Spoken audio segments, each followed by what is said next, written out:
Welcome to Into the Cypher State, everyone. This is the premier public broadcast of Galactica Network, the ZK-powered L1 blockchain for you to host your decentralized societies where you have private real-world on- and off-ramps, a real identity, and your privacy intact. I hope you're all enjoying your day. This is an open stage where we invite everyone to join us to speak. Today we're going to be talking about network states, how to found your own societies. We've got a bunch of people who have said they want to join up for that discussion. Until then, we're going to be talking about the latest news. So today we actually have my favorite co-host on stage with me. We've got CosmosHOSS. How you doing, buddy? I'm doing so well, to be honest with you. Like, just full disclosure, this was week one of like 100% no distractions in crypto, no bullshit hamster wheel job that's sucking the life out of me.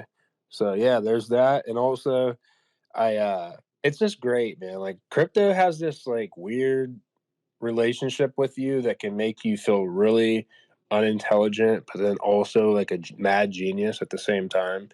And I was going through this like epiphany today. I was out at dinner, or not dinner, kind of lunch with my wife, and I was thinking to myself, just like, I remember having these conversations early 2020, like last year, at the beginning of last year, like this time last year, even a little bit earlier, like as soon as like 2023 hit. Friends and family, they like know that I'm in crypto, but they don't know that I'm like CosmosHOSS because I just don't want bothered. Like, hey, like I see you have these many followers and blah blah blah. I just tell them like I'm really into crypto. The CosmosHOSS, you're the CosmosHOSS.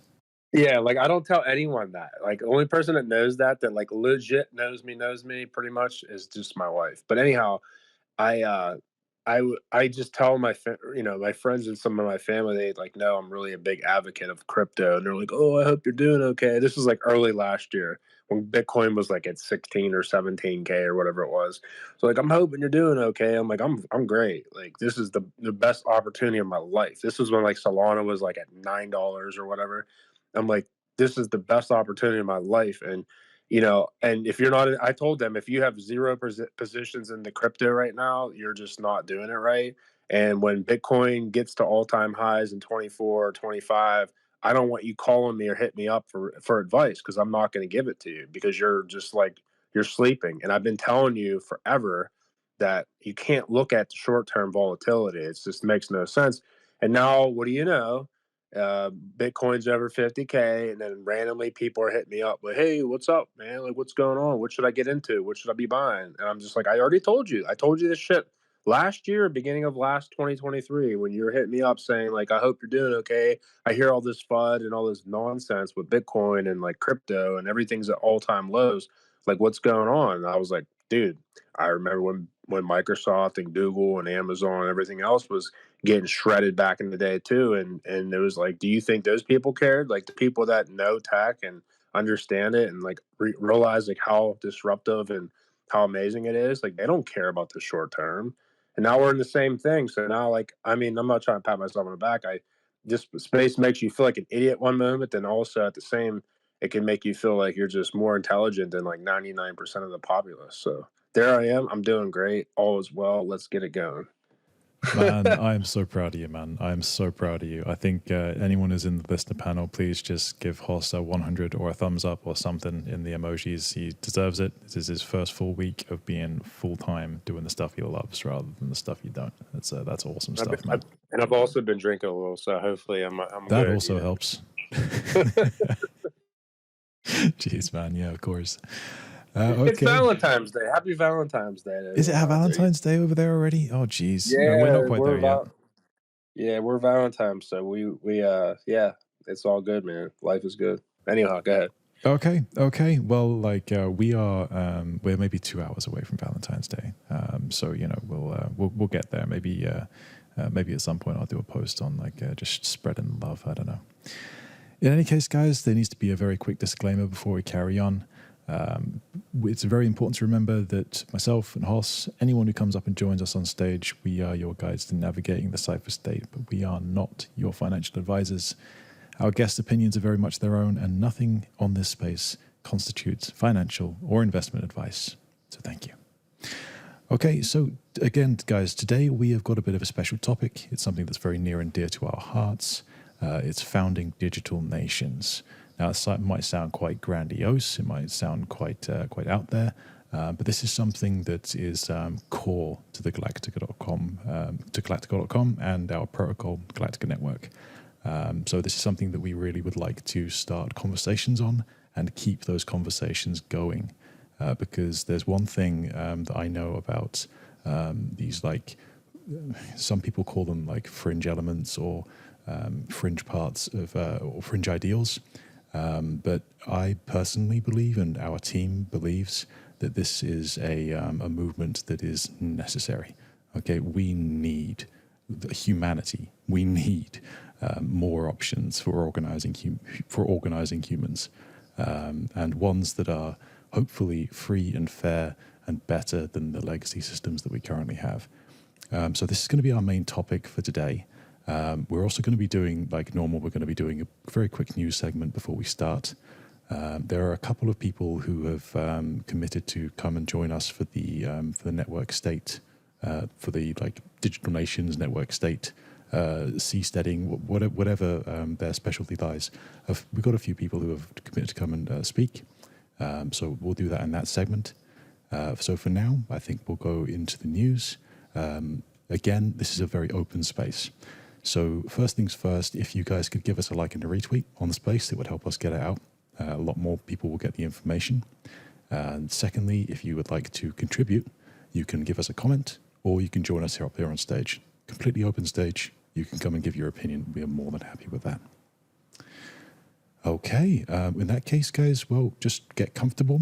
We're going to go through again the very quick news segment before we go on with the main topic. Anyone who wishes to speak, please just raise your hand using the bottom left button. Okay, so I guess first things first, Hoss, the elephant in the room. Bitcoin, we're above 50K again, and it seems to be kind of sticky-ish up there. I'm not sure. But I'm guessing it's due to ETFs, the Fed cuts, the upcoming halving, any number of these things or any other number. How's your portfolio doing? It's really well, man. It's just like I put a post out a while ago that like following Bitcoin chart is almost like watching paint dry, and it's not fun. And I honestly, like, in essence, to be honest with you, like, I own Bitcoin. I don't necessarily care from like inside the crypto perspective, but I do think it's great because again, you get people like recently randomly texting me or hit me up like, hey, like, what should I be doing now? What should I be buying? Can you give me advice? And that's when you know like the bull market's there, is when Bitcoin's up and people see it like that. Everything's aesthetically, it's psychologically, when they see like a flat number like over 50K, to them it reminds them of like, okay, like reconfirmation, I'm confirmed now. And humans, that's how they behave. That's why most people don't win at life, because they have to like be confirmed 17 times that like they're doing what they're doing is probably right now. And usually by then you kind of miss the party, so to speak. And that's why we've been doing what we've been doing since forever now. And like during the bear markets, when there was like no light at the end of the tunnel, and we kept saying like, hey, like, there's light at the end of the tunnel, you just gotta weather the storm. And like, I'll just use my family for an example. Christmas time, uh which was a while ago. Now you think about it, it doesn't seem like a while ago, but it was like you started to get a little bit, we'll just say 2 Christmases ago, everything was like, man, what's going on with crypto, like what's up. And I'm like, we're fine, dude. Like, I'm old enough to remember like Amazon or Microsoft going down like 60% one year. Like, it was not uncommon for like these big conglomerates right now to be just decimated in one year, because it's really speculative. And most people on planet Earth right now, there's over 8 billion people. Just most people, like, let's just say over 7 billion people, have zero clue about like actually how like markets work, nor do they understand truly how technology works. They don't want to, though. I don't think And they they don't, want to. No one wants to research. No one wants to put in that eh, effort, and no one wants to put in the effort to have no, faith either. So it's their fault. exactly. And what happens is, like, from my experiences with being like an accountant and understanding finance, but also just getting like life experience over the last 20 years or so, is I just realized sadly most people are like, if you want to put like two animals, say like there's wolves and then there's sheep.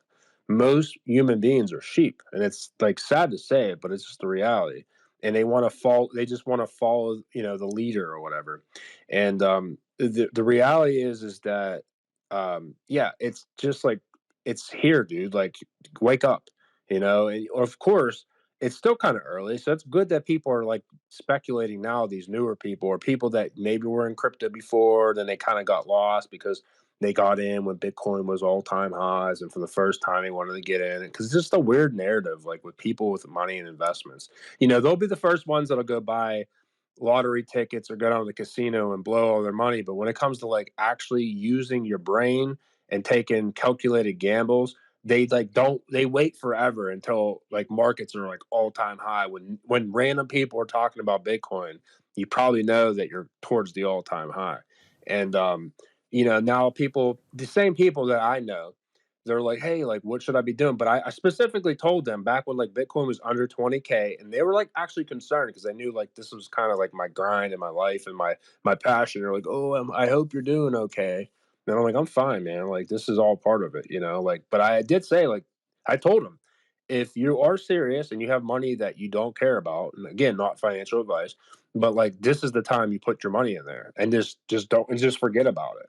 And then you might make life changing money. But I also said, when the news and everyone else is talking about Bitcoin and it's like all time highs and everyone's talking about it. Like, just, I asked them kindly, like, just don't hit me up and ask me for advice because one, I don't have time. Two, I've been telling you about this for years. Like, why are you waiting? And three, just like, I just don't want to deal with it because you might get in too late and then the market goes down and then you're like mad at me, like, oh, well, you told me about Bitcoin. Well, yeah, I told you about Bitcoin when it's at 16K.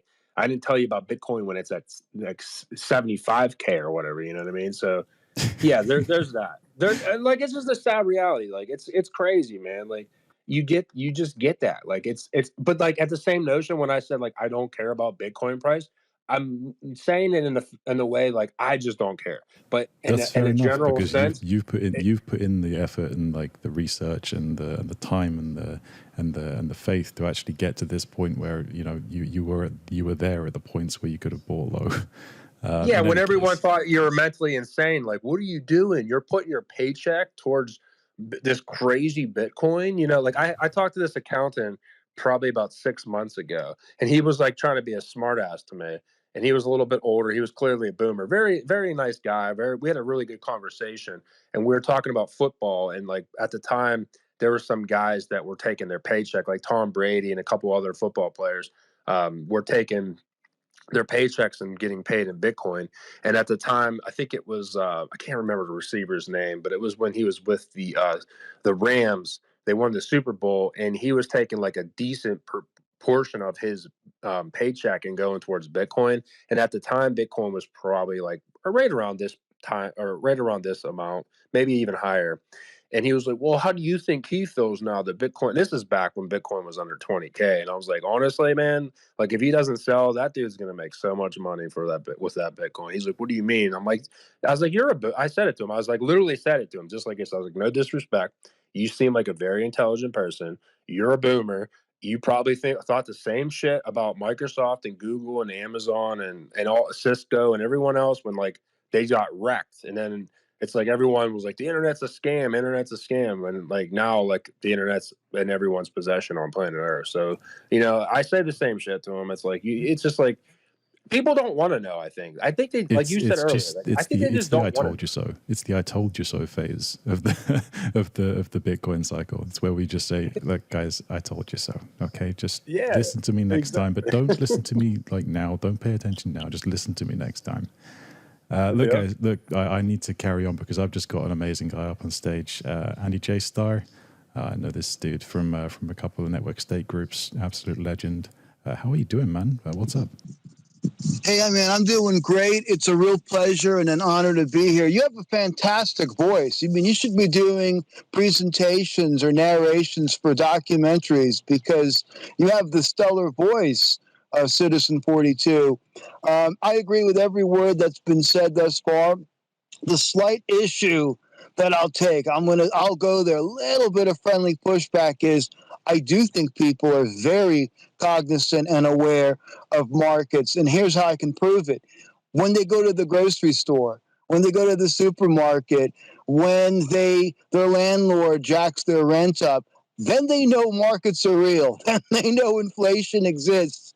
They may not be able to spell it out in intelligent, articulate ways. They may not be able to quote Mises or Rothbard or any of our favorite friends, but they know it.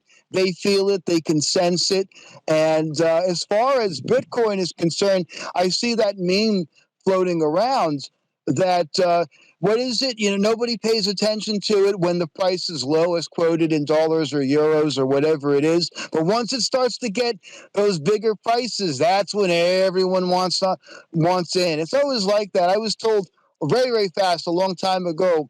I was trying to sell a building, and I was giving it away for a very, very low price. And a smart person said, Andy, your big problem is you're selling this building for too cheap. You need to raise the price. And if you raise the price, you'll get more interest. I'm like, yeah, but it's not worth it. It's got this problem, that problem. And this guy said, no, raise the price. I did. And magically, I got 3 or 4 offers the next day. That is, unfortunately, the way that the world works. But anyway, I digress. And please carry on. Thank you.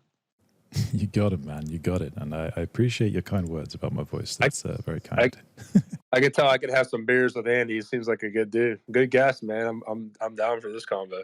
Hell yes. Hell yes. Yes. I think, honestly, some of the best, most honest people I've found in the world, I'll say in the world, have been through the network state movement. Really. I mean, it's absolutely incredible. Just the width and the breadth and the height of this community. It's absolutely insane. Just the number of people you get who are like completely unique and have like these completely unique thought processes, but all completely united by this like immense will to improve humanity. It's absolutely beautiful. Oh, cheers to that. Real fast, one of the beauties of what Balaji did in unleashing thenetworkstate.com and his book and all of it is it's been so much easier to point to it and to say, look, I'm not just some crank. I'm not just some guy out there on the fringes. I'm not an outlier. There's somebody else who was CTO of Coinbase. However we feel about Coinbase, however we feel about Balaji himself, it doesn't really matter. What matters is that he shined a tremendous amount of light onto all of this stuff. And what's so beautiful, Citizen 42, is that we're not alone. We're not alone. I mean, I'm sure many of us were thinking about building new jurisdictions, cities, special economic zones, countries even, years and years and years before there was even a Bitcoin. I know I was. And you just didn't want to say these things publicly. Now you can. That's what's so beautiful about what's going on. Anyway, I digress. Nah, man, it's absolutely gorgeous. I couldn't agree more. Okay, so there's a couple more items on the news segment, and then we're going to get right into network states, into nation building, into the organization of humanity, and bringing people together in communities that make sense to them. Okay, so U.S. Treasury is trying to seek more power against crypto crime. So Treasury official Ryan Nelson has called on Congress for expanded authority to hold crypto firms accountable. Urges for additional tools to combat illicit finance and cryptocurrency ahead of a House Financial Services Committee hearing. A lot of this stuff is coming from that group that's been headed by Elizabeth Warren. I think that's CosmosHOSS's best friend. And it comes from her anti-money laundering bill, which has been targeted at crypto misuse. What are we thinking today, Hoss? Because I know you have something to say here. So yeah, Elizabeth Warren, she's a great human being. honestly. she's she's just a wonderful person that has the best interest of all of us. You know, she emphasizes that all the time, that she has the best interest of all the common Joes and Susies out there in the world, you know? So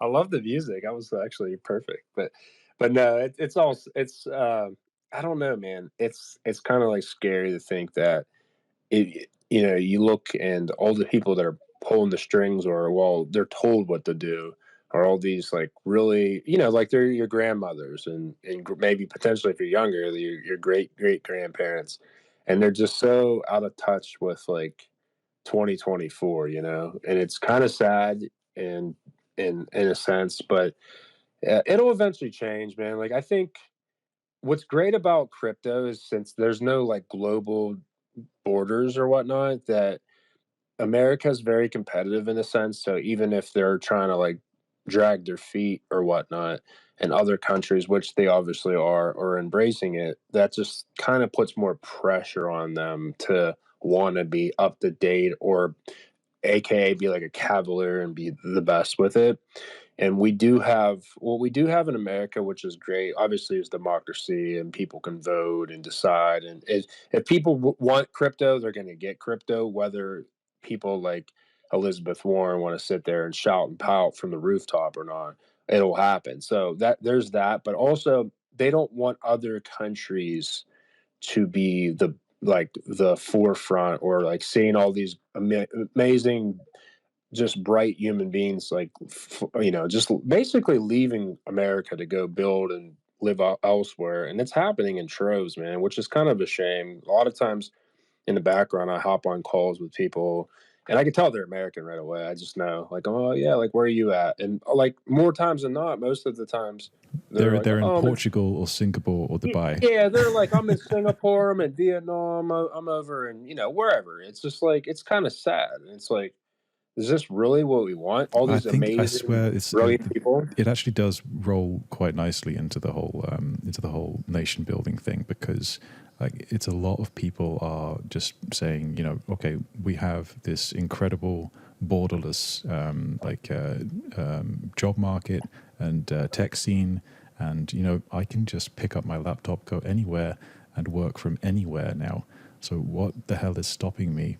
And why are you trying to push me out with your Mhm. anti crypto regulations and all this stuff? Why are you doing that? There's actually I think there's something called the Blockchain Association, which is actually opposing Warren's bill. That's actually got 80 signatories, including government and military people, who are basically citing national security risks as far as the AML bill that Warren's trying to put through. They're basically saying it could weaken U.S. law enforcement and like push digital assets overseas, diminish their control over it, anything like that, like, and get rid of all of their blockchain expertise before this industry's even got started. So that's at least there's quite a few people in America who do see this, I think. Yeah, I mean, I think obviously we all know that blockchain technically can move different industries forward like decades. You know, it's just sometimes when you're older, you have a control of things, and when you start to lose control of things, you want to you want to like pout and shout that I don't want to change or adopt. And one of the things I've learned, because I've been obviously working in like the tech industry for the past, I don't know, 20 years now, people just hate change, whether they're in their 30s or 40s, and especially as they get older. They just don't want to learn new things. They don't want to like evolve. And it's that almost that adage, like when I was a kid, I used to walk in the snow to go catch the bus. You know, it's like, well, yeah, your parents' generation, they also like literally got drafted to go to war, whether they wanted to or not. You know, like that's just like we evolve as humans. You know, it's just that's the way it is. And now we're evolving so much quicker because of technology, and some people just they don't want to accept it, you know, and they have positions of power through whatever means it was, whether they are warranted or not, and they just don't want to change. And it's kind of like I just hope that whenever I get to be that age, I'm not like that. It's kind of sad that I don't know about a lot of politics like throughout the world, but more so in America, it just seems like everyone that has all the power are just like very older people, older people. Whether I don't care if they're on the right or the left or whatever, they're just older, And it's nothing against older people, but they didn't live in a world where, I mean, most people now that are probably under the age of 40, they're immersed with technology through their day to day life, and people older than that, you know, they've been going out of their way not to use technology. Like the internet's technically been around since like 1969. It's not like it's this new thing. And people are like, "Oh, I don't want to use it, or I don't want to do this, or crypto's a scam. The internet's a scam. Like everything's a scam. It's like, oh, it's money laundering. It's for weirdos. It's for this. It's like, I'll it's say, just like, insane. I think the digital divide really does exist. Like, it's a huge divide, like you say. I kind of wish that it was a softer divide.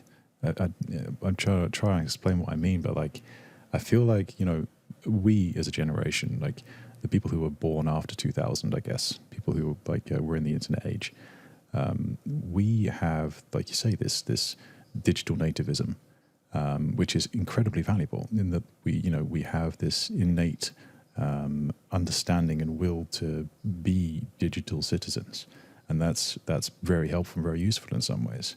But we also do lack, like I can tell you, like just from like, it's all anecdotal, of course, personal experience, but you do see a shift in like in the quality of your personal interactions, just on the street interactions, that kind of thing, where people are less personable, they're less I don't know, it's Yeah, I a know what you struggle mean. to understand, really, I guess. But like I said, the older generation who are not part of that like digital revolution, the internet revolution specifically, they have a quality and an experience which would be incredibly valuable to integrate with our style of like digital humanism.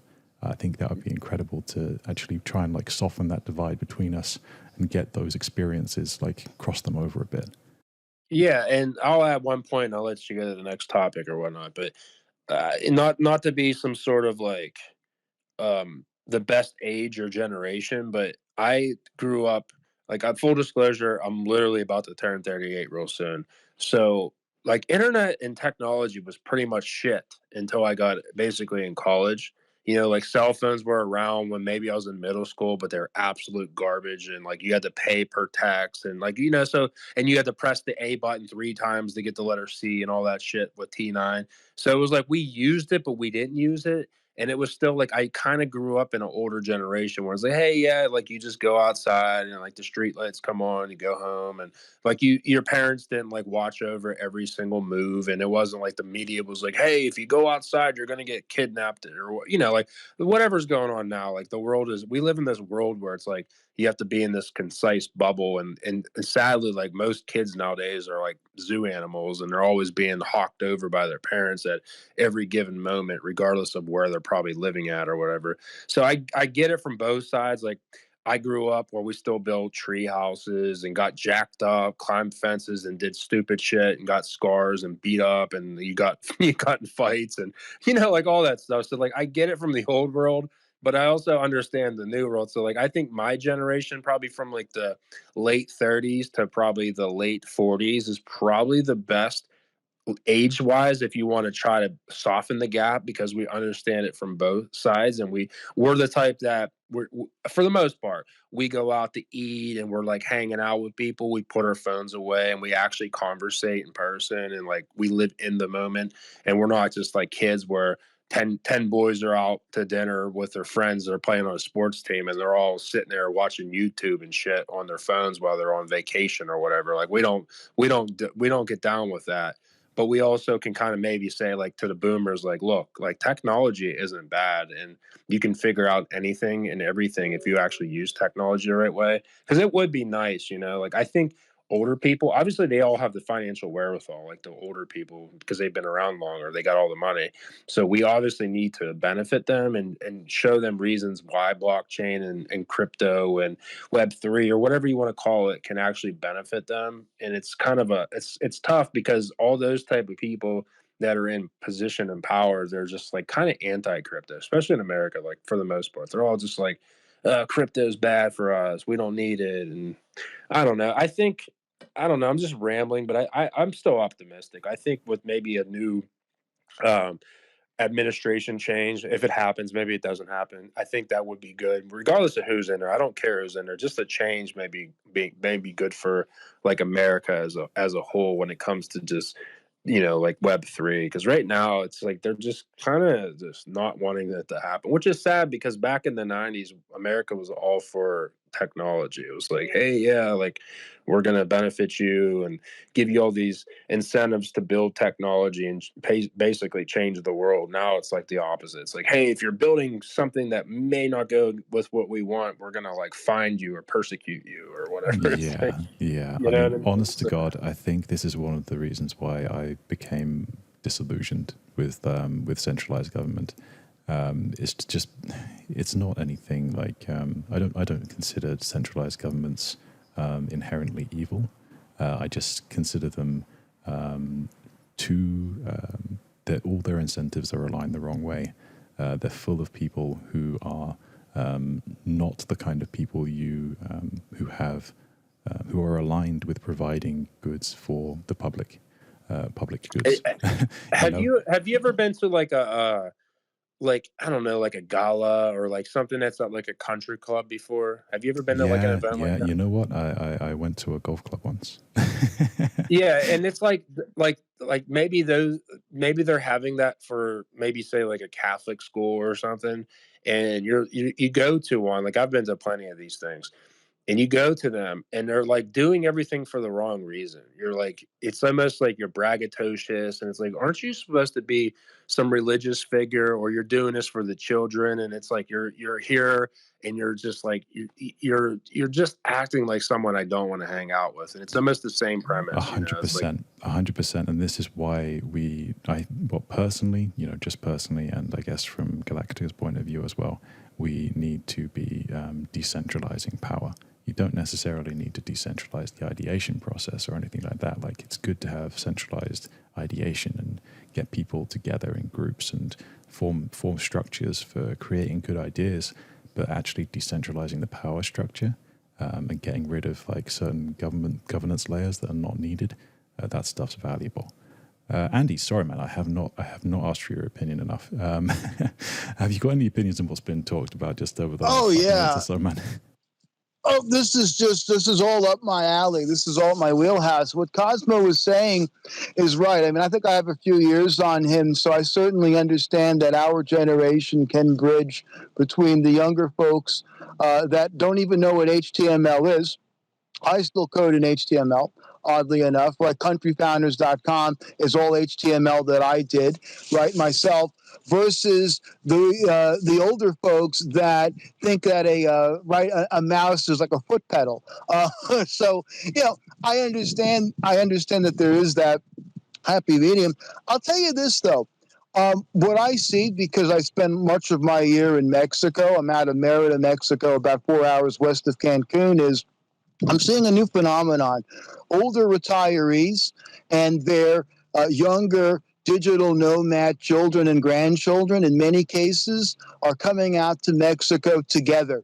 And I think that's a really interesting phenomenon. They're doing that because of the price of housing in the States and Canada and the UK, and especially Ireland, has just exploded, right? So they're coming to places like Merida and some of the other towns near us. And what's happening is they're collaborating, and it's a really cool thing. And a lot of older folks that I know out in Mexico, or a lot expats, I should say, not necessarily local Mexicans, are very pro blockchain. Expats in general that aren't just spending their time drinking, right? A lot of folks, the cliche, they start drinking around 10, 11 o'clock in the morning. That's unfortunately true. But those that are not, that are more sober, are far more receptive to Bitcoin, far more receptive to Monero.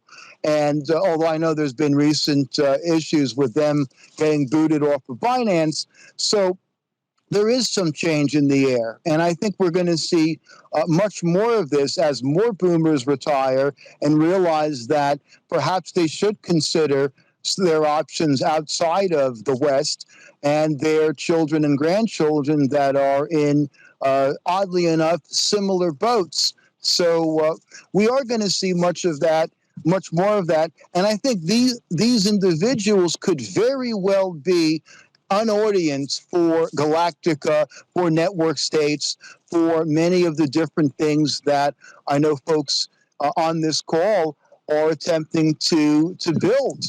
Because as things become more borderless and folks become more transnational, I suspect they're going to seek out the services that many network states will likely offer.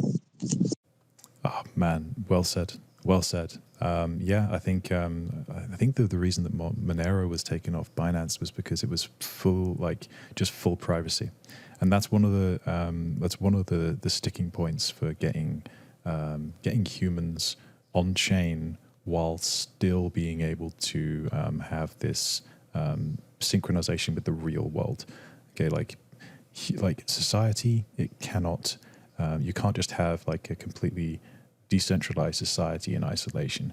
It has to be able to merge and link with the real world. And when you've got like 100% privacy, it's a tricky thing because you can't prove anything to anyone. You can't prove the value of anything in any real sense.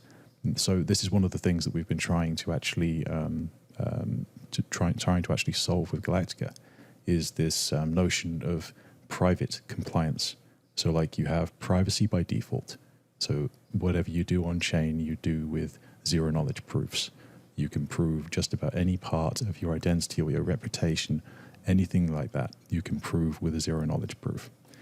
But then if it comes to like a compliance issue, then it's regulated at the DApp level, and dApps can decide, dApps can basically say like, if they're concerned about a particular transaction, they can flag it, they can send it to governance, decide what to do. So you have this environment in which we maintain the ideals of decentralization, of sovereignty, of autonomy, but we allow the ability for compliance to take place with whatever set of rules that you're working under, because all the rules on Galactica are in fact composable by the dApps, by the DAOs, by the societies, whoever it may well be. So I won't go on any more on that, but that's just something that you brought up that I think is very relevant. So yeah, I think actually, you know what, I just kind of want to jump straight on to the country building stuff, because the last news item I'll just quickly say is basically ChatGPT.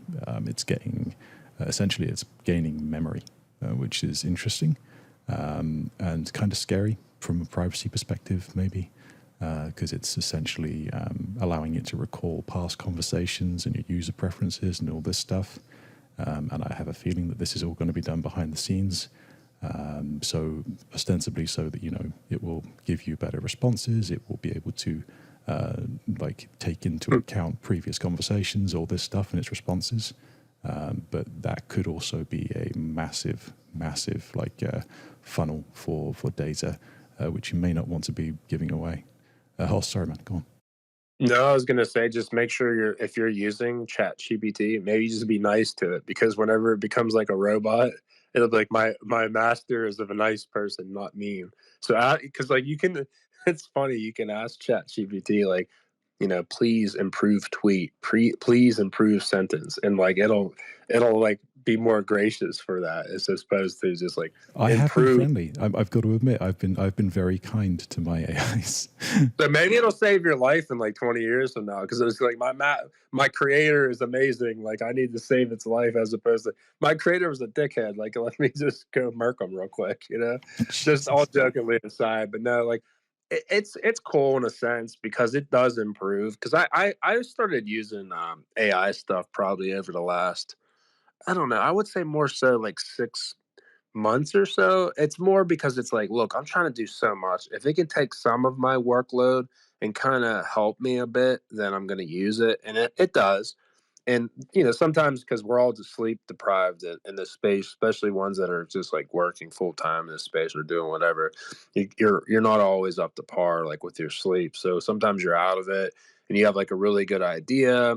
Maybe you use it and say like improve, and then it generally does, or at least make the wording better. And it's probably more useful for people that aren't native in whatever particular language that they're trying to speak in. So if you're not, like, if English isn't your first language, it's probably a really good source and a tool to use to make you sound, I don't want to say more professional, but just like better speaker or whatever. So It's an I think, expression tool. In that situation, it's an expression tool.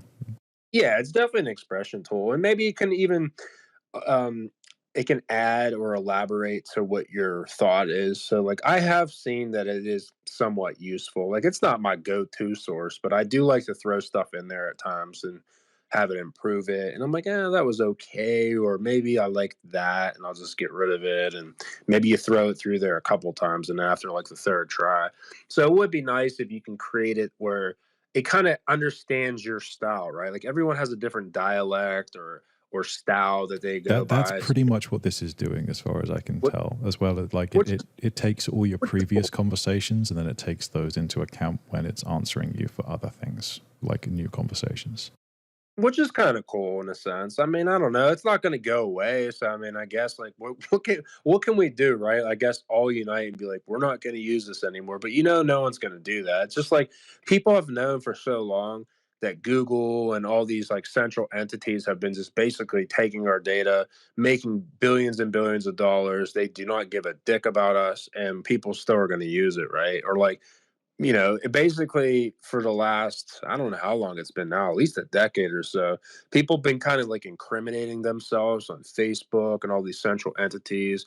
And it's just like they still, I don't know if they care. Like they're like, whatever, I'm just going to take a picture of me doing some illicit activity and throw it on Facebook and then That's the realize maybe. thing. Like the people don't care until there's a consequence. And right now, us giving all of these massive companies, all these private entities and government entities, giving all these people all of our data without any issue or worry, that hasn't had a consequence yet. If you're living in like a secure Western society, or like just a secure society, I won't say Western, that's stupid, but if you're living in a secure society where you feel like, you have a house over your head, you're comfortable, you have the ability to provide for your family, those are the considerations in general. Like people don't care beyond that.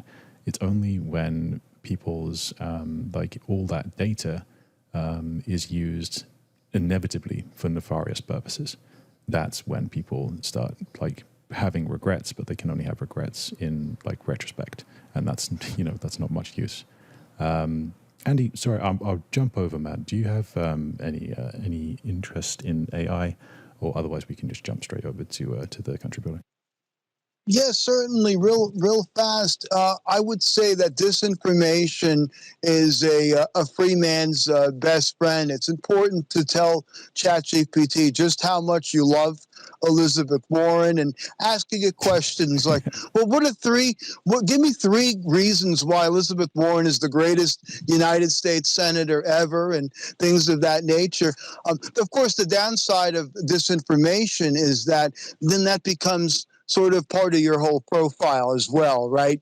So just like for those that still use things like YouTube and they're not using different privacy tools, it is important to watch videos of puppies and, fields of dandelions. It's very important. And I'm not being totally silly here. I'm giving it to you straight because we do live in that kind of a world. I'm also really of 2 minds when it comes to the issue of privacy, and that is privacy is awesome. I do think it's a totally important human right. On the other hand, I also like transparency, right? You're building a company without giving away the secret sauce. It is important to be transparent with your team members. It is very important to be transparent with investors. So, these things cut many different ways. It's why I like Bitcoin, because it is so open and transparent, but I also like privacy coins as well, because there's a time and a place for these different instruments, so to speak. So the same is very true of ChatGPT and AI. There's no question we're going to see a lot more moderation with AI. There'll probably be some kind of AI police of sorts because we're going to see invariably more and more abuses. So there's always going to be that call for the long arm of the law. So I'm sure that's a coming. But this also harkens back to building new countries, new societies, and how they will deal with AI. What kinds of rules, if any, will new countries have when it comes to the likes of AI or privacy coins? So I suppose there's a lot to say about that. 100%. There's a bunch. I really want to jump onto the country building, but Hoss, please give me your input, man. Quick, I just wanted to add, like, I agree with what Andy said, and essentially one of the things that whenever the like UST and Luna thing went down, because when I first got into space, it was more so because of my accounting background and finance background. Like that was essentially kind of the only thing at the time that I was focusing on, but I was also focusing on privacy as well because I can go on and on and on about the importance of privacy, but there's a couple projects that I think are really, and they're Cosmos based L1s that are really going to help push the space and just humanity forward. Obviously, besides what Galactica is doing, is I like what Tempe's doing. They're a decentralized search engine. When you hear that, oh, there's pre-search and all this, and pre-search is great. Tempe's a little bit more than just a decentralized search engine because they're one of 5 entities that have their own indexers. Like there's Google, there's Bing, there's Azure, there's a couple other ones, and essentially they're central entities. So like they have all this data, and they're like, well, the highest bidder is going to get their info pushed first. So even if you're using pre-search, they're technically using Bing as their main source of data. So like you're like, oh, I'm using this decentralized search engine. Yeah, maybe no one's necessarily like knowing like, hey, CosmosHOSS is searching this on the search engine, but they're still going to feed me what they want me to feed. And like Tempe's doing the opposite. Like they're just basically it's an unbiased search data set. Like so like if you're searching any particular topic, maybe like on Google it would be like the 15th search down, and then maybe that's the best source of neutrality and it's not just like biased or whatever. So like they're doing that, which is really cool and fascinating. And then like a ride chain's doing all kind of cool, we're talking about like AI police, they're kind of doing that. They have Oracle, so they're scraping all the data, and say like you and I and Andy came up with some like LLM, and we're like using whatever particular data sets. Well, ride chain would scan the data and be like, they're using this source, and this source. It's like 72% accurate. So like we would like people, governments or businesses or the consumer or whomever would be like, yeah, that's not like 100% accurate. It's not like the best data sources. And they're kind of doing like AI proofs, which I find to be real fascinating. And like over the last year and a half or so, that's where I've been spending a lot of my focal point on is like privacy, AI, data solutions, security solutions, things of that nature. Because like to me, that's the most imperative and important thing, like to progress and governance and everything else. And that's why like I help out with Galactica, because I think what they're doing, trying to build like a decentralized society and like governance tooling and everything else is very imperative. Because one thing that I've learned in my journey is like the old systems, like regardless if it's like the monetary system, the governance systems, all kind of different systems, they're just like really broken, and they only benefit like a small subset of humans, which essentially have all the financial wherewithal on planet Earth. So it's like, how do we build tooling or just like a world where, regardless if you have like very minimal skin in the game or have like a lot, you can kind of partake in this like environment we know the rules of engagement. Will it still benefit people that have more money? Probably. It's always going to be like that, but at least it like substantially narrows the gap, because the world that we're living in and it's been so abusive for so long, and you can follow money and economics and everything else and just see like shit needs to be fixed. And that's why I devote all of my time and effort, because I honestly say this and I say it all the time. I haven't actually in a while, but I think crypto essentially is the last chance to right so many wrongs and like actually push humanity forward, because without it there's just no there's no laws or regulations that are going to hold these people that have been abusive and been intermediators and everyone else that's just been leeching off of people for hundreds and hundreds and hundreds of years. So like that's why I'm in this space, and I'm like glad to be in here and talk about what Galactica is doing and other chains are doing, because if not, I think we're all just kind of screwed anyway. So anyways, touche, have a good day, let's keep it going. Hell yes. That's all I can say to that, man. Hell yes. You're quite right. Guys, if I can just do a very quick room reset before we go into the main topic here. Can you give us a like and a retweet on the space? I think we've been giving quite a lot of value in the speaker panel up here. Absolutely been amazing listening to Hoss and Andy. So if you can give both Hoss and Andy a like and a follow, that would be amazing too. And check out what they're doing. If you can give Galactica.com, the hosting profile, a like and a follow as well, that'd be great. If you'd like to join us on stage, please give us a request to speak. We're happy to have you up. It's an open stage. Okay, everyone. Building countries, guys. Building countries. I think what I'll do is first I will just basically set up the premise on which we have started, on why we've started building Galactica. What we're essentially trying to do, the basic premise in all of these things is organizing humans. That's the end of. That's all it is. Like basic human organizational structures. Now, we've evolved from from nomads to just living by ourselves and being self-sufficient, to to villages, to townships, to cities, and now the biggest kind of puzzle piece in the societal structure is the nation state. And hopefully at some point, we'll end up in a more global borderless kind of state. But right now, the biggest piece is the nation state.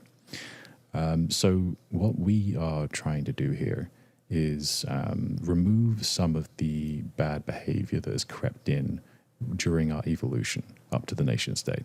And most of that bad behavior revolves around the poor incentives and the corruption that can occur in the governance layer of a nation state.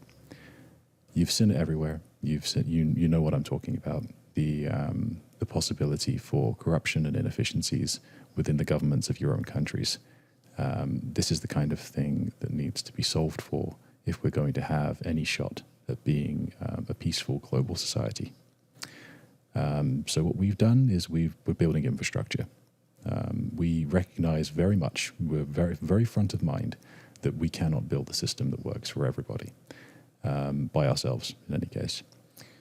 So what we are trying to do is build infrastructure that is governed by our Cypher State. So we've built a Cypher State atop our infrastructure, our tech, and our Cypher State is as close to a meritocracy as we can make it. So we have the ability to have genuine identities, and we can even pull your identity from the real world into the on-chain world, into our Cypher State, through private on and off ramps from on-chain to off-chain, on-chain to off-chain.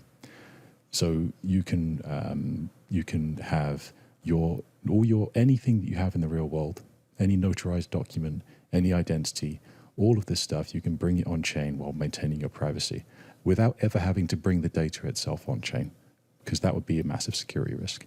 So what we do is we notarize the data, and then we have that notarized data. We can use zero knowledge. We'll inform zero knowledge proofs, and those zero knowledge proofs are what you actually transact with on-chain. So you never have your data at risk. You can just prove that you are who you are, or any data points that you have. And once you have that, once you are able to genuinely prove yourself on-chain, and you have the ability to do that while maintaining your privacy at all steps, that's the kind of situation you'll find yourself able to have governance systems that actually work.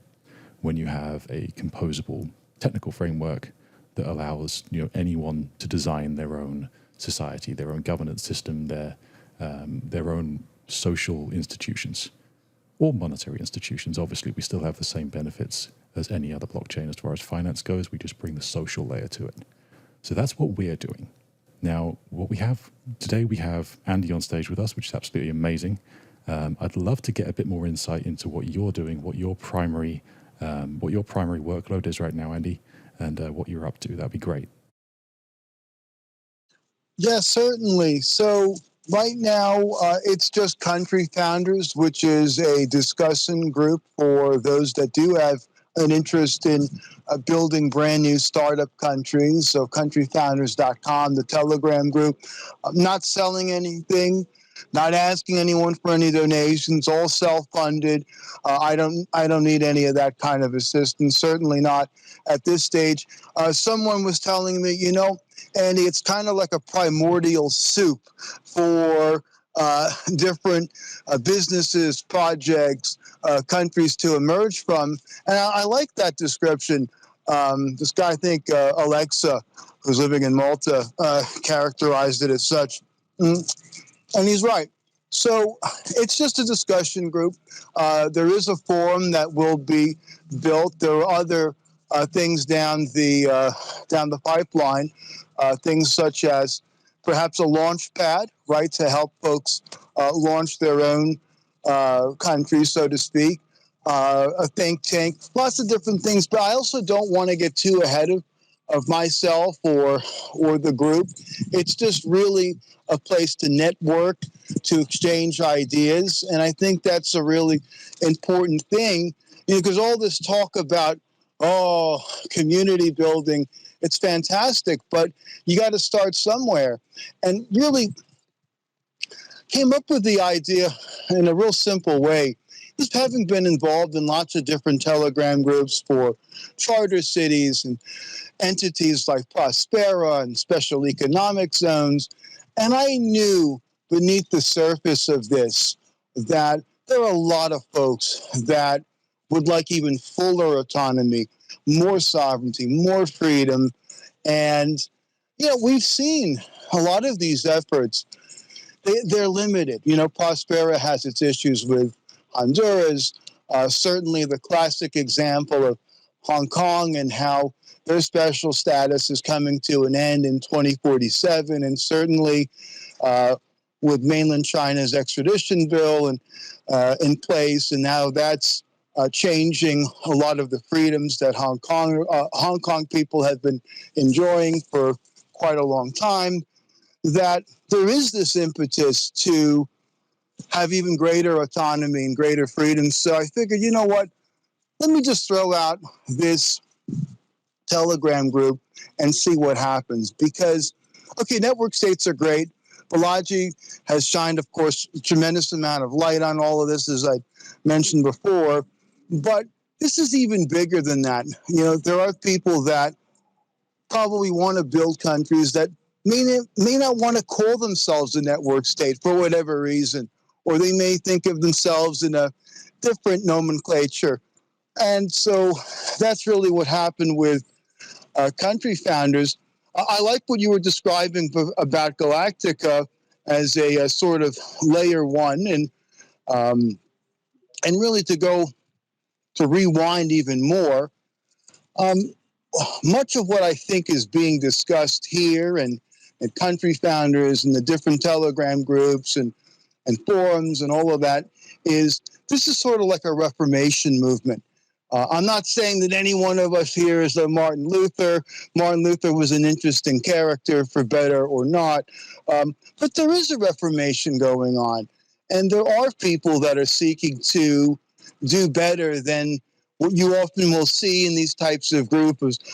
We have to do better than the Westphalian nation state. Well, yeah, why not, right? If there have been innovations in religion and language and business, well, why not nation states?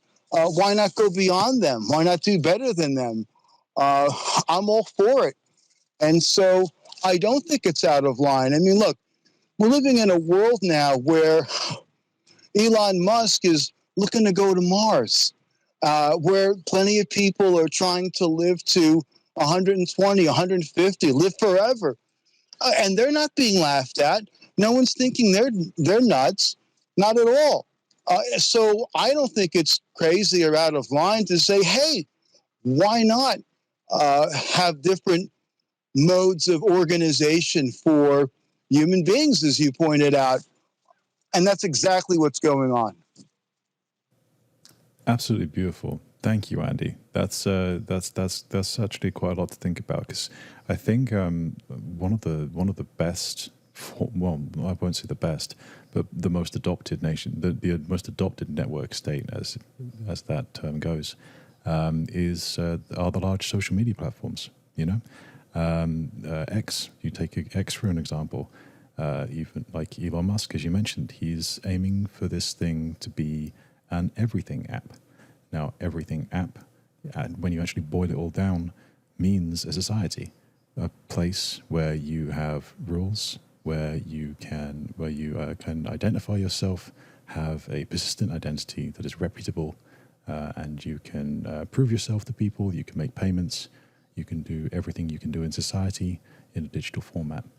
And the problem with like having a private company or a government or any centralized entity being in charge of that is, of course, the freedom and autonomy angle, whereby, if, for example, Elon were to decide tomorrow to either give up on X or to leave, to quit, to heaven forbid, fall down dead, then his ethos that is driving the freedom of speech angle on this app may well just disappear. The social rules that you're operating on this everything app may change in an instant. And I think the better infrastructure for an everything app is something that is decentralized, fair, and neutral. So I think that's where I'm coming from that kind of thing. I just want to actually say welcome, to Natalia.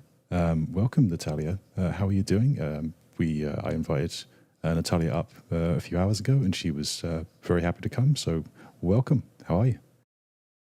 I'm so sorry for the delay. I was just running late doing my research and the network states movement, and still looking for these definitions on what we're meaning by these words that we're putting together these days as very trendy topics, I'd say.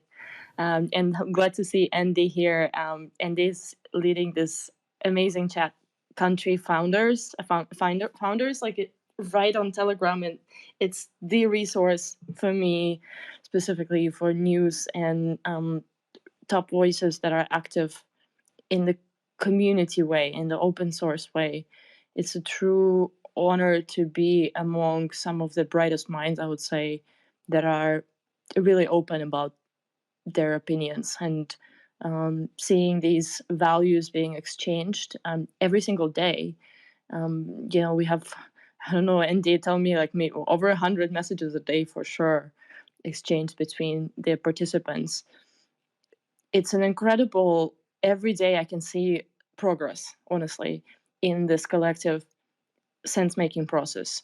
And it's incredible to see this happening cross platforms wherever we are, including this space here and other spaces out there on X and other places, of course.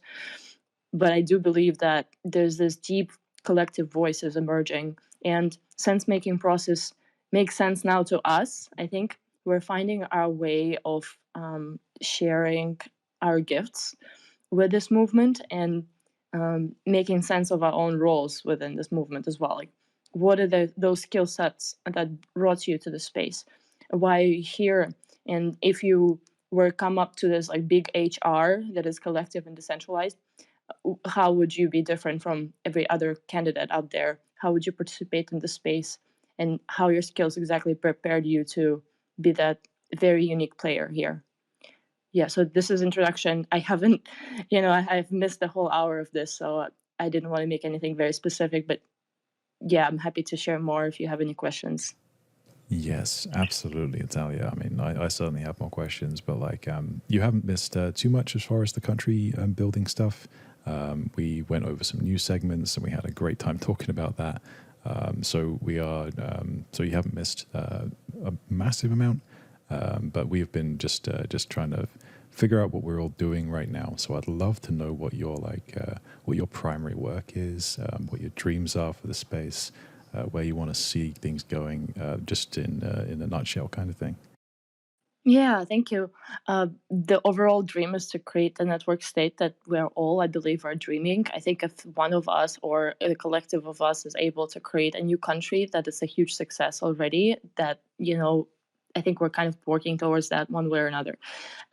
It could look differently from what we may imagine. It could be more of like an urgency kind of collective, like the urgent help, something like that I'm seeing, but I don't want to get my psychic on and tell you exactly what I see.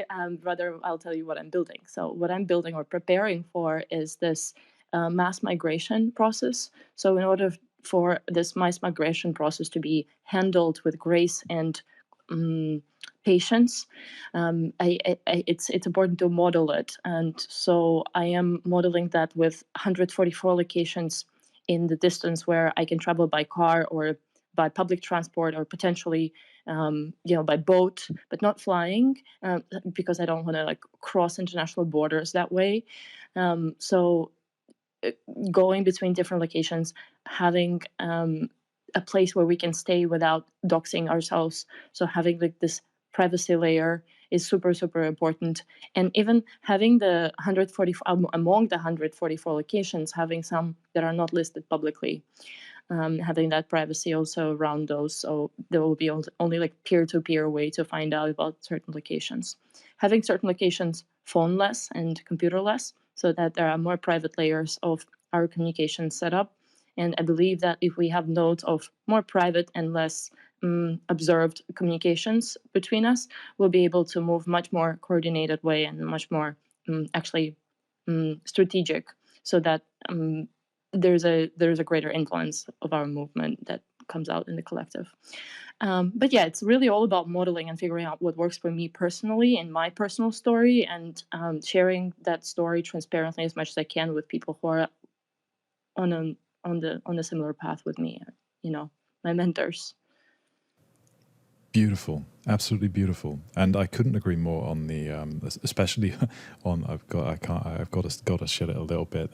If you go to, I think it's t.me/country founders. I think, Andy, is that right? Just country founders, all lowercase. Yeah, it sure is. It'll pop right up. Or countryfounders.com. There's a link to it, and it's awesome to have Natalia here. She's definitely a rock star in my mind. There's no question about it. And a lot of what's discussed, though, is more terrestrial type stuff. So there's a lot more about getting land, what that would look like, diplomacy, what that would look like, the strategies involved. There are a lot of folks in the seasteading community that are there. So there's some that are taking to the seas. There was, of course, that recent situation with an Italian gentleman in the Persian Gulf. He had bought a barge, and unfortunately that barge got damaged during some kind of a storm or natural occurrence. But a guy named Sam Landy, I don't know if folks are familiar with that particular story. A gentleman by the name of Oswaldo is doing a documentary about his adventures. So there's a lot of stuff going on. There are people trying all sorts of different things, online, offline. The offline is really important, as Natalia mentioned, because, the thing is, we all got to live somewhere, right? And I don't spend my entire life online. I mean, I didn't even have a phone until a few years ago, and that was by choice. I mean, I just lived a much simpler life, and I had the internet, but I just didn't bother with a phone. I didn't need it. I had my friends down the road. I had my businesses, no problem. And then you know what it is. It's just we're living in a world now where you just really need a smartphone, unfortunately, but or not so smartphone, as I call them. But it's just, I think it's striking a balance, is leveraging decentralization, leveraging blockchain, leveraging technology, but also still having something analog as well. 100%. It's the people. At the end of the day, that's what we do everything for. Is the people. This is why we've kind of made our mission over at Galactica the organization of humans in a very broad sense, because it's a plethora. It's a smorgasbord of different types and categories and states of being where we all exist as humans. We can't put only a few little pigeonholed boxes into a society builder and then ask people to fit themselves into those predefined boxes. We have to give people the customization and the composability to simply create their own social rule sets and their own financial rule sets and create communities that live under those rules. So it needs to be very very open. It needs to be very it needs to be composable and customizable. It just has to be. People have to be able to make their own choices. And then as far as the more the bigger picture stuff, I feel like I've actually had this conversation with Dan. He's the guy who leads up the Coco community. I don't know if you guys know him. I'm pretty sure you guys probably must know him, Andy. Oh yeah, I'm very familiar with Dan. He's quite the character. I like Dan.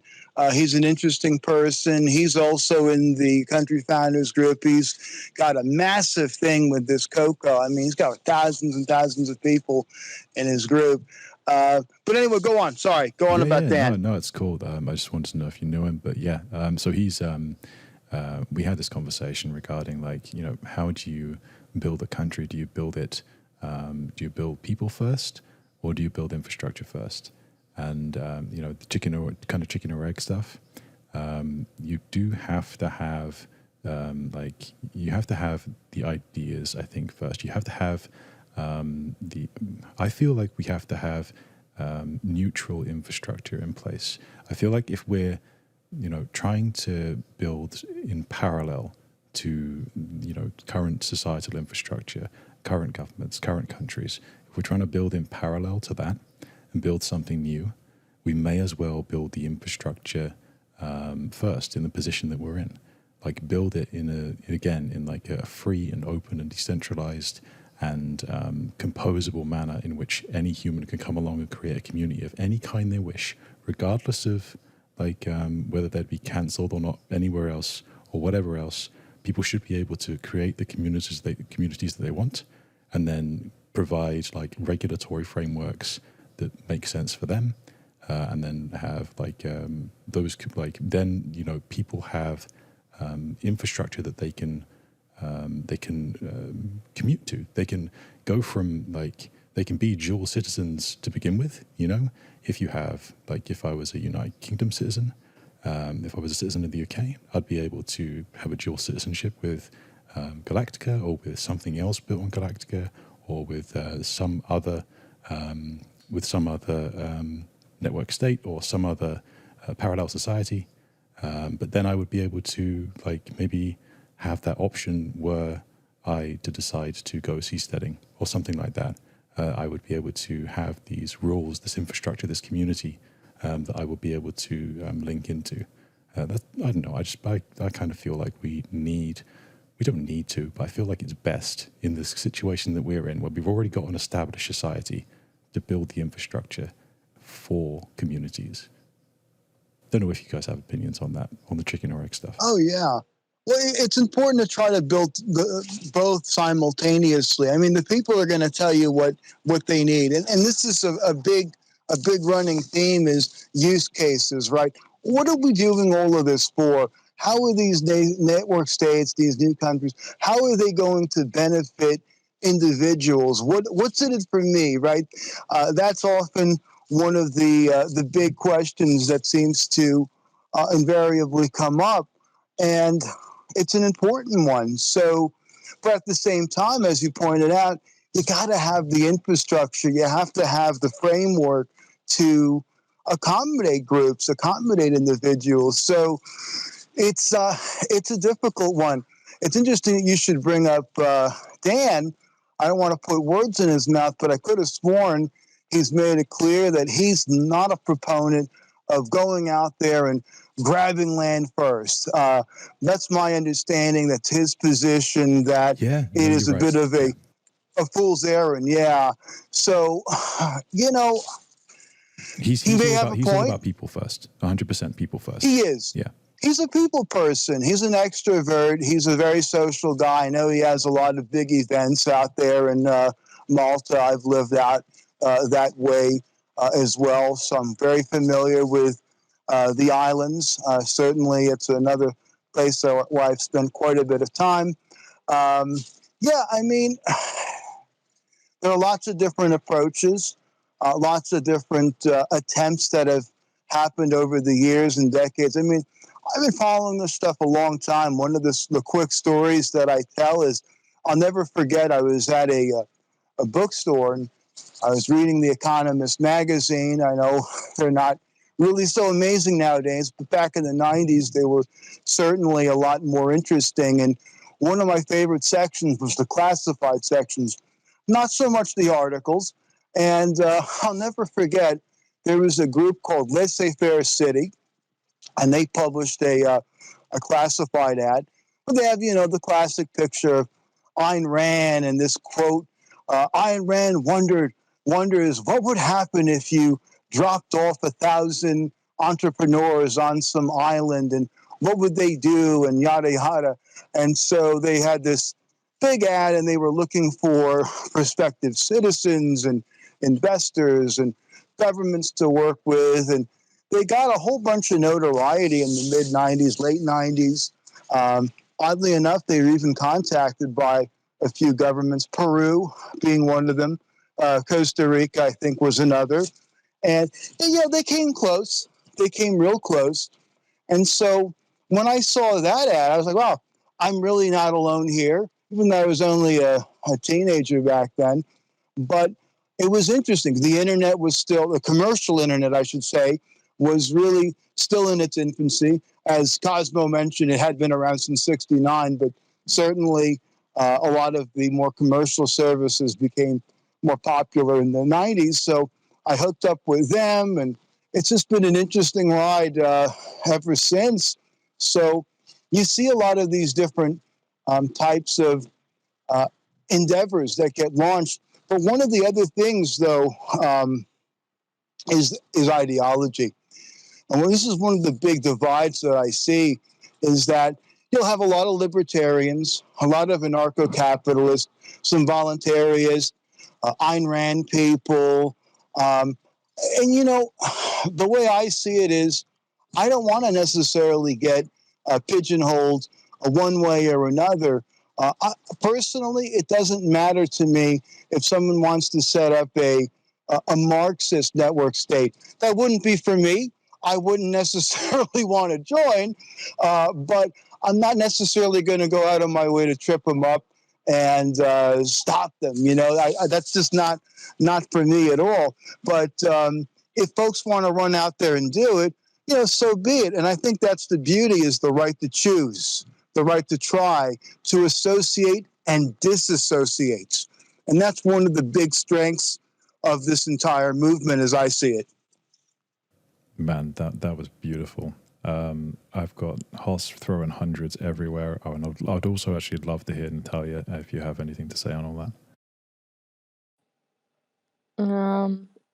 No, I'm just I'm in the flow of listening to Andy. So That's okay. I don't even remember what he said, but it all felt true. So I was like in my intake mode. Nodding dog. I do that all the time. You just end up like nodding like a dog. It's good when someone like Andy comes on and he's just like spitting facts. You just listen. Yeah. Exactly, and the historical references, and they're just like yes.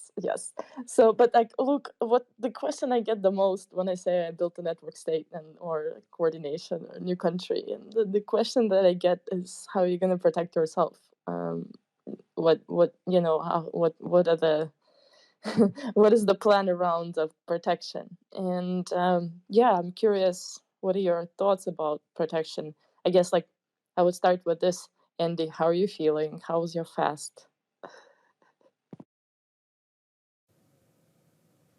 I'm still going strong. I'm feeling a lot better. I'm coughing a lot less, which is a good thing. I mean, health is a really important thing. This is why a lot of these folks that run in a lot of the same circles that all of us run into, they're over there in Prospero on the island of Roatan, right? And they Yeah. have this Vitalia, and they're all into gene therapy and health and this and that. They're right. I don't know about this, hey, let's all pool our resources and try to live to 200 or 250. I mean, that seems to be a little bit out there. Not going to stop them. I'm totally supportive. But look, if there are people that really feel that they can live forever, then again, I don't think we're really that far out there at all. You know, people have been trying to set up new countries, new ways of living since time immemorial. I mean, this isn't anything that new, that different. So there's that. I guess the difference, though, is that we're not doing this by force, right? None of us are going out there and saying, "Hey, let's let's hire Blackwater, let's hire Wagner, and go, capture some territory somewhere." Quite the opposite. This is all voluntary. Even that hypothetical Marxist network state, I doubt very much they would go out there and do something insane. I mean, I suppose they could, Marxists being who they are, you never know. But for the most part, this is all the non-aggression principle, right? This is a peaceful movement of folks that are coming together voluntarily to organize and identify themselves a certain way if they so choose. And so this is a little bit different than the, hey, we're going to kick a bunch of people off some land, or we're going to bribe their government, or we're going to use force or violence. And okay, so maybe on that level it is revolutionary. I don't doubt it is revolutionary at all, to be fair. And I think I think from the protection point of view and the just making sure that you're, I think the main issue with a lot of people see with network states, like we'll call it the network state principle right now, just for ease of understanding. I think a lot of the biggest problem is the fact that, like, all these groups, we're so desperate. Like there's so many fractured communities who are all aiming towards the betterment of humanity, but it's all like spread out, very small communities. So I think this is why, again, I'm a proponent of the infrastructure first kind of ideology, is because, like, once you have neutral, very specifically neutral, decentralized infrastructure that allows these people to link those communities together, like in a very real, tangible sense, in an unstoppable sense, in an unstoppable and sovereign manner that allows people to maintain their sovereignty and autonomy and all these good things that come from decentralization and crypto.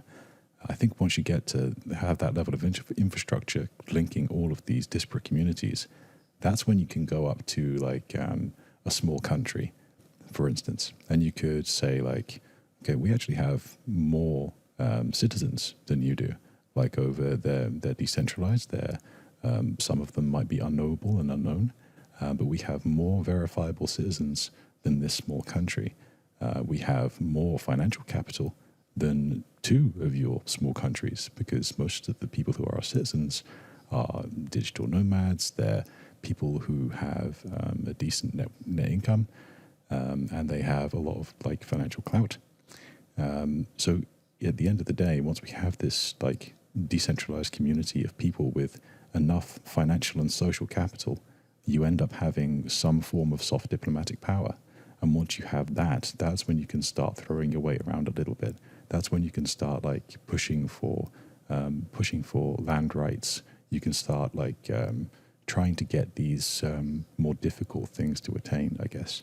That's the way I kind of see like the adoption curve, I guess, and and the ability to kind of protect yourself.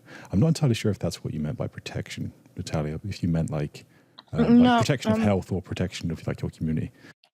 I mean, like, actually, I was the question that I got from people mostly was like, what if government comes in and takes over your land? Yeah, and, yeah. But honestly, my theory, and just to preview the answer on that question that I have, and I'm being very serious, is that protection comes on all levels. Health comes on all levels, and 4 levels that is easy for us to kind of read. First one is energetic level, like spiritual, right, level. Then it's mental level, like mental health.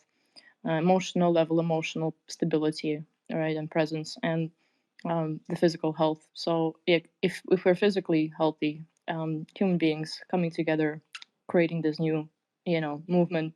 If we're emotionally balanced, if we're mentally healthy and sane, and able to back up, our actions with the mission statements and the manifestos and the mental layer, and energetically we're aligned, and then we're unstoppable. There's nobody, including current governments, can stop us from this movement's manifestation in reality. Okay, so that's like the spiritual perspective. But yeah, the question was really like from all these people that I cannot answer really is what happens if first like the lands are removed, or like the right to lands is removed, or paused, or we're forced to move away, or what happens if we're being bombed, and killed?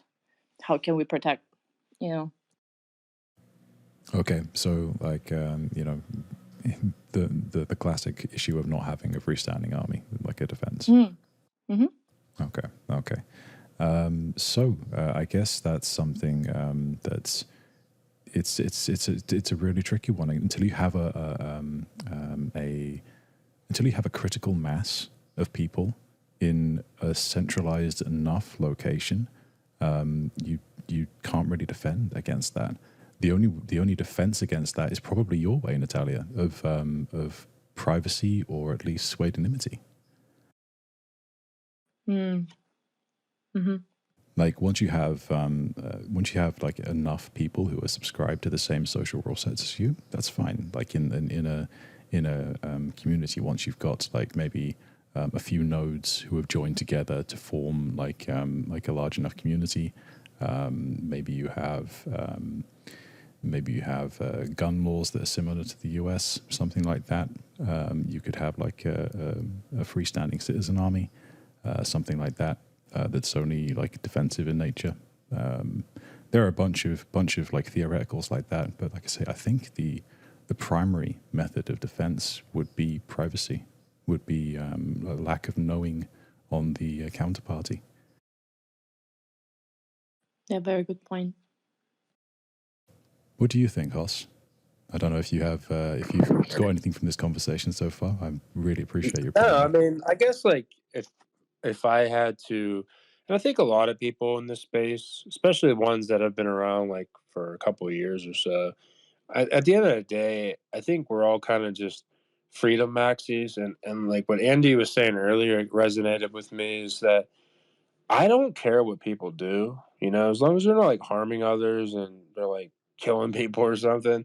Other than that, I literally don't care what people do. Even if it's like someone's being an asshole or they're saying something or they're doing something or they believe in something that I don't, like, who am I to tell them that they're wrong for doing that? I'm not gonna hang out with the person or like, yeah, that's a good dude. Like I want to hang out with him. He's an asshole. Like, no, but like I also don't believe that anyone should, for the most part, tell that individual like you can't say that or you can't believe in that because it's different or something that I don't agree with.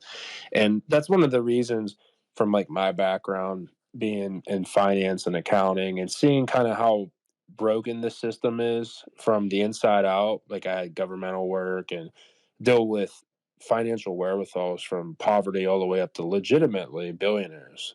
So I see all of it and I've seen all of it and heard all of it and literally see the numbers and I just see like how broken the shit is. So it's like something needs to substantially just like dramatically change. And that's one of the things with like crypto because I always visualize a blockchain as like this decentralized accounting ledger that has perfect equations.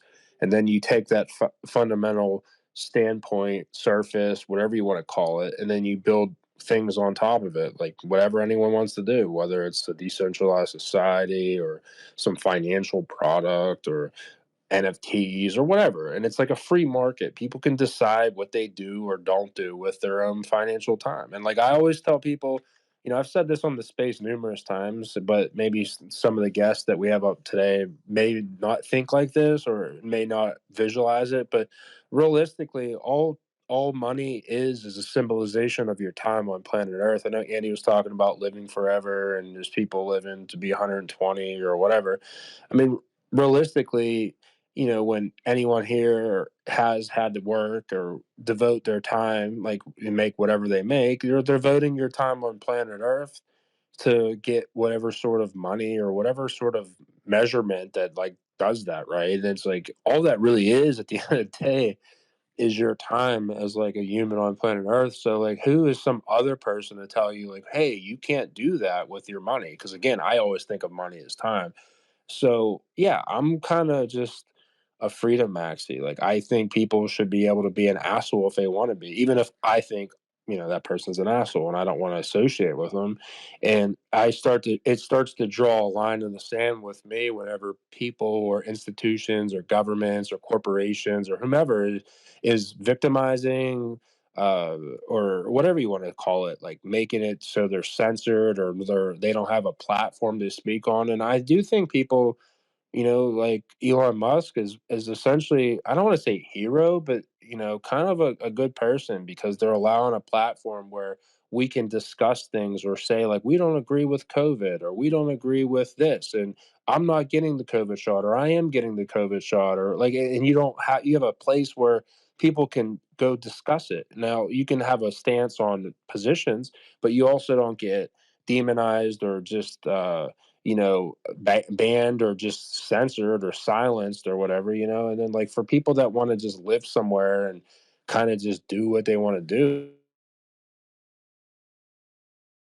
decides, right? Like any human, there's over 8 billion of us, was like, hey, I'm going to be born in this geographical region or I'm going to be this color of skin, my skin color or like my religious denomination or whatever, you know what I mean? So it's like yeah, we need to move forward. And I think it's been real sad, really, if you think about it, over the last couple hundred years of just like the progression of humans. And I think it's getting a lot better. And I think for some reason, the ones that have the power and control, maybe they see that and then they're just trying to put this divisive things in front of us, whether it's about politics or race bait or whatever it is, to kind of just like distract us from kind of uniting as people. And I think at the end of the day is if you can fix or substantially resolve the financial system, then you give more opportunity and options for people regardless of if they're born in some region of the world that's been screwed forever or whatever. So like I see it, man. Like that's why I devote my life to this space is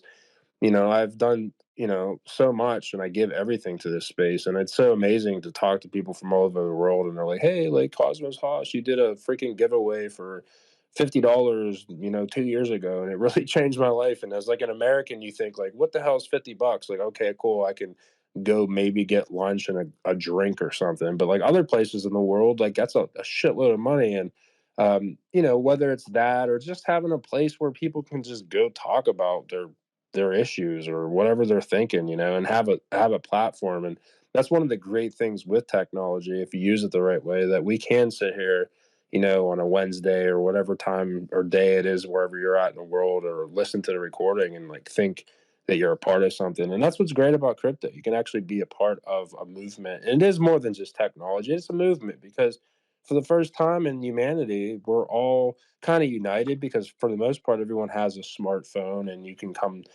talk on crypto or on Twitter, but also you're free to just decide like, hey, I want to buy Ethereum or I want to buy Bitcoin or Atom or whatever, and like maybe you like it for a while and then you don't want to buy it anymore and you go somewhere else, and it's just like to me, it's crypto is almost like the ultimate sign of freedom, and that's kind of why I vibe with it so hard, and when people are standing in the way or putting walls or barriers or demonizing crypto, I just know because I know the financial systems, the economy, the governments, and everything else. It's just like, to me, you're almost an enemy of freedom. It's like you really either one, you're neglecting it because you just don't want to learn it, so you're just naive and not intelligent, or you're just it and you're getting money or financial wherewithal or whatever to like demonize it. So I'm not cool with you. But again, I'm all about freedom. So these people can be idiots and say crypto's bad or whatever too,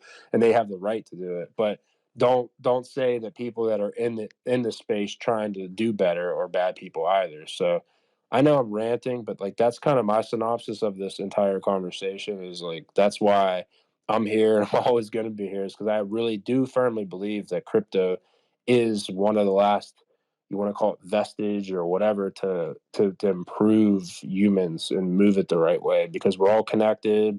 We're in the system where we could decide like where if we want to freaking take our money and buy a stupid JPEG, we can, and like who's someone else to tell us we can or can't do that? It's like we're all humans, we're all adults and whatever. We could decide what we think's best for us and our family or our situation or whatever. So like touche, like just cheers to anyone that's been like building things in crypto or being a part of it, and think that, because I honestly believe it like in my soul that crypto is the last chance for us, because I know the system, it's so broken and it's not going to improve because people that are pulling the strings just don't want it to improve because they're the ones that are the beneficiaries over the last hundreds of years, so it is what it is. And like it is, yeah. And crypto, in my opinion, is like just it's a good, and I always think at the end of the day, or at least want to believe that the good always outweighs the bad. So that's why I'm here and I'm always here. And I put in so many hours into this space, and I just love every moment of it.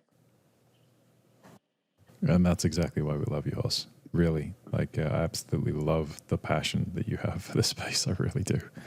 And yeah, I think crypto as a technology, as a space, I think it's definitely one of the only ways that we can bring back autonomy and freedom to people. I think like one of the reasons why we built the protocol that we're building is because we think that there is more to build technologically speaking. We needed to like move beyond just the finance, because obviously crypto is amazing at finance, and we needed to bring on people. We needed to bring on people's identities and their reputation, but then we also needed to protect people. We needed to give people that privacy by default, in order to like Natalia was saying, like give people that protection that you can't really you can't have like people with massive crypto wallets, like you were saying last week, I think, Hoss. You can't have people with massive crypto wallets and values in there, completely open to the like. You can have them public, but you can't have them with the like the identity attached to them. That's just unsafe. So like I think there's a compromise to be had here as far as crypto ideals, links to the real world, and the ability to prove yourself as who you are in a very real and digital sense. Again, while maintaining all this crypto ethos and the ability to be autonomous. Yeah. So, guys, I think what we're going to do right now.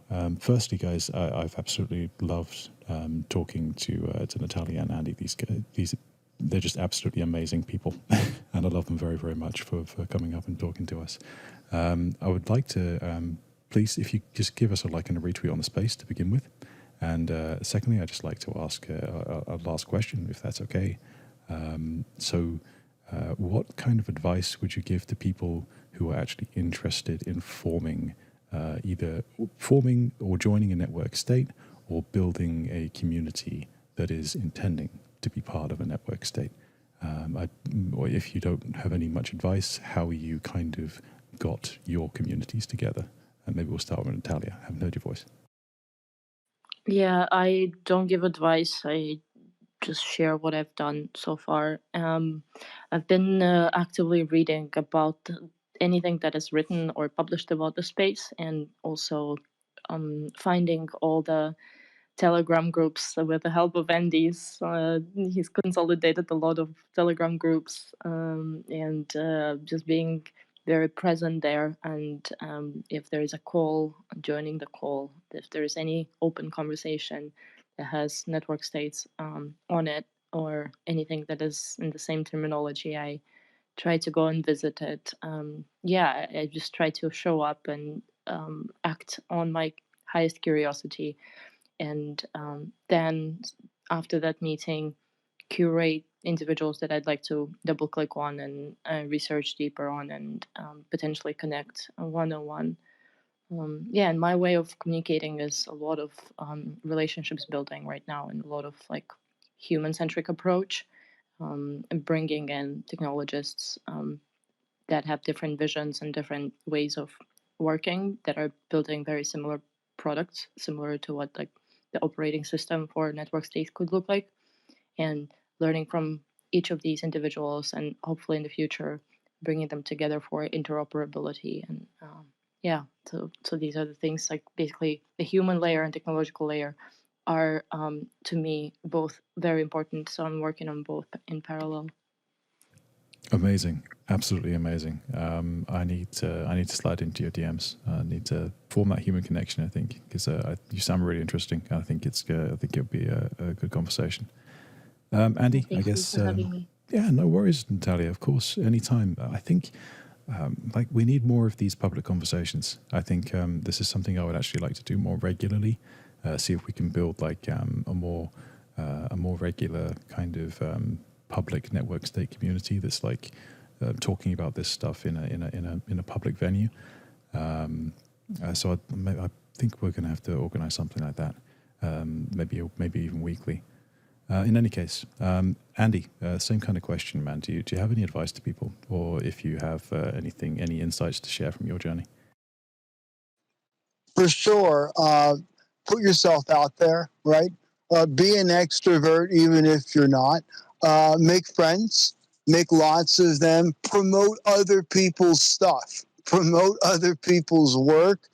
Don't be afraid to do that. It's a wonderful way of making friends. And live your values, right? If you're a privacy person, use privacy tools. If you're all about transparency, I don't know, use more Bitcoin. Pick your ecosystems wisely, right? So whatever it is that you're into, pick from those ecosystems.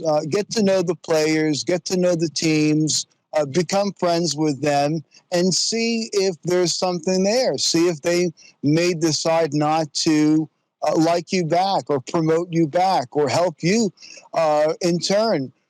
Find collaborators, find cohorts, find people that you get along with. Even if you don't see eye to eye with someone all the way, who cares? If you see eye to eye with them 60, 70, 80% of the way, that's pretty incredible. In other words, find your tribe, right? And along the way, you'll be building up your own.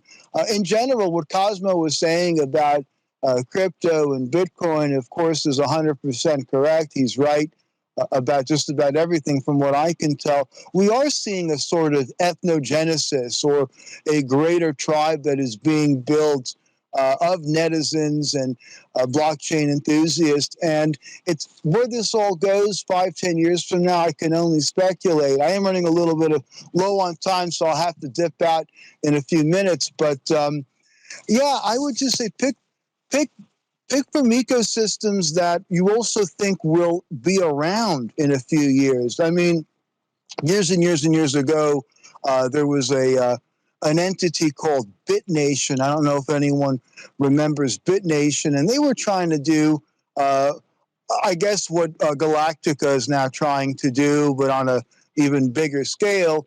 And BitNation, at one point, they were on a blockchain called Horizon. Not the one that's still in existence, but there was a Horizon blockchain that, believe it or not, no longer exists. So they ultimately migrated to Ethereum, and BitNation bit the dust. But my point is, though, that you want to start to use systems and infrastructures that are going to be there, that have staying power.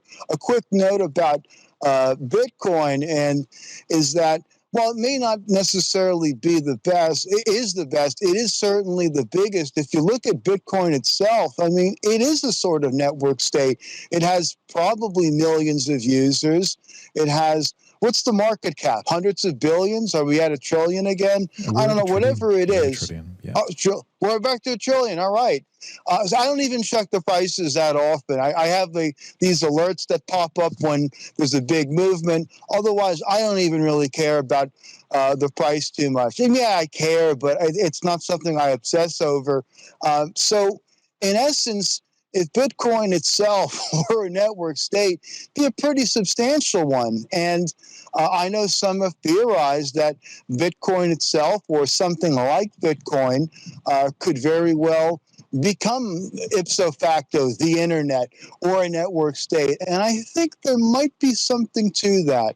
I don't think that's totally far-fetched. I don't think that's orange pill swagger talking necessarily, because I'm quite open to something that will supplant Bitcoin. I haven't seen anything quite promising yet, but who's to say that something can't come along? I mean, MySpace is no longer that active. Facebook or Meta or whatever they're calling themselves today is. I don't use Facebook, but right. So these technologies, there's always something else that comes along that supplants it. But right, to answer the question, choose your friends wisely. Choose the ecosystems wisely. And I've noticed that a lot of times people are so accessible, so approachable. People are waiting to hear from all of us. You'd be surprised. You'd be really surprised. There's a lot of folks, they love getting a hello. They love just being asked how they're doing. It really makes a tremendous difference. And you'll find there's your tribe. And from the tribe, who knows? Maybe there's your network state. Maybe there's more. Maybe there's a lot more. So there's that. That would be that is my advice. That's beautiful advice. It really is. And yeah, like Bitcoin or any other network, it's in the name. It's a network. It's an organizational structure for identities. In Bitcoin's case, the identities are blockchain addresses, and they're pseudonymous, and you don't know them. But you know, it's one of those, and the rules that those identities live under are financial in nature. They don't have any like social institutions. That's the only issue with Bitcoin just yet. So they, you know, if they implement some form of social institutions that allow people to live under those just beyond finance, I think, you know, you're quite right. I think, you know, Bitcoin could become a network state or the network state. I very much doubt anything is going to become truly overarching, but like a monopoly on these things. I think it's going to be a network of network states, perhaps something like that. It generally ends up that way. But yes, all these things are possible. All these things are possible. And any strong enough network of people is going to have power. That's all power really is. Okay, guys. Well, thank you so much for joining us, everyone. I really appreciate today's conversation. Again, I think we're going to have to maybe start a regular network states, or I don't think I'll call it network states, but like country founders maybe. I need to talk to you, Andy. In any case, we need to do some, and you, Natalia, about. We need to have more conversations about this. There's no 1.5 hour, 2 hour segment that can truly encapsulate the kind of stuff that goes on in this space. We need a series. Anyway, guys, if you can just like and retweet the space, it helps us get more replays on the old Twitter space, on the X space. Get this information out to more people. I've thoroughly enjoyed the conversation. I think there's been an awful lot of value here. So I would love to get that to more people.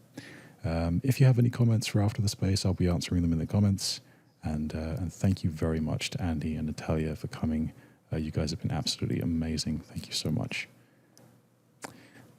Thank you. You are more than welcome. Thank you for coming.